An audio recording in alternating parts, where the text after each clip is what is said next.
Good evening, teacher and classmate. My name is Roberto Guachami. Today we are going to talk about a group of principles that deals with monitoring and evaluation.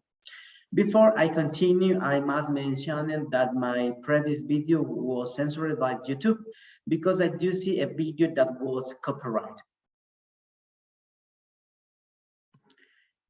We must start by defining the concept of monitoring, which is described as a continuous process of collecting and analyzing information about the program and comparing actual against planned results in order to judge how well the evaluation is being implemented.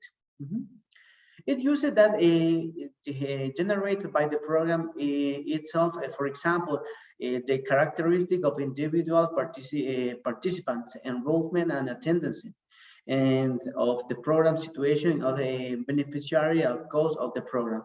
And it's made comparison across individual types of program and geographical location. The exit of the reliable monitoring system is essential for evaluation.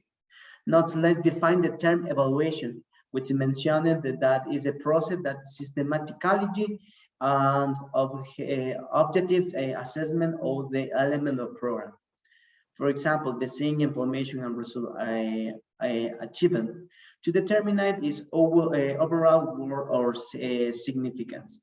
The objective is to provide credible information for the lost professor to identify why to they achieve more of the desired result. Principles based on the pedagogical perspective, focusing on curriculum design and the teacher training. Principle described in any and the three files: second or foreign language learning, first language learning, and general education research and the theory.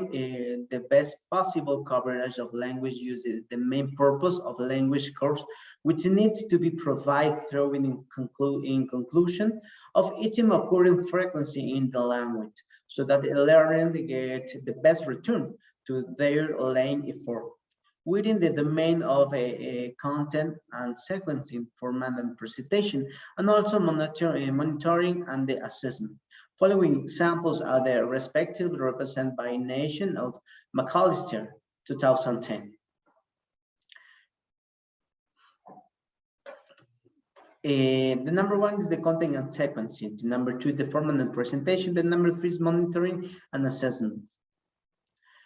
For this reason, the monitor and assessment can also be defined as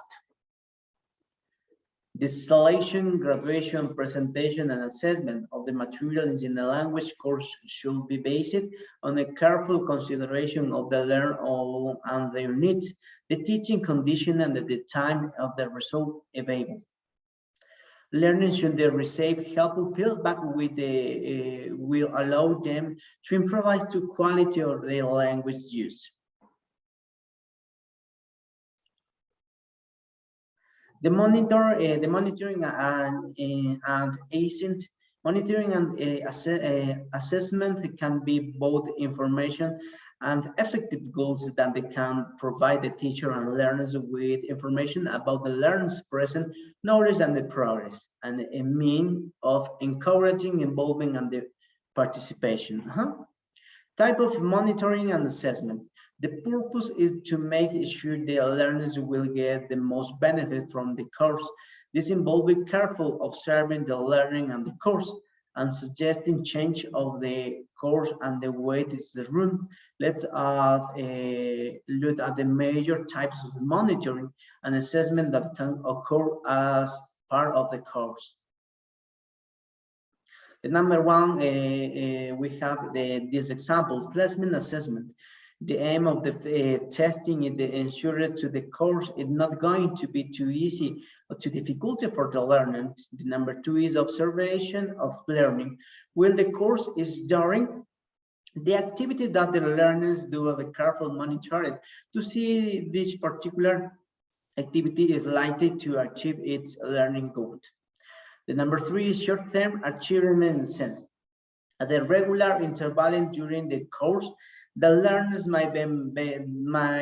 learners may be monitoring to see what they are learning from the course. The number 4 is diagnostic assessment.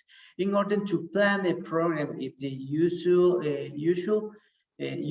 to know where the learner's strengths or weakness lie, and where there are gaps or their knowledge. The aim of diagnostic assessment is to find the gap and the weakness and provide a remedy for them.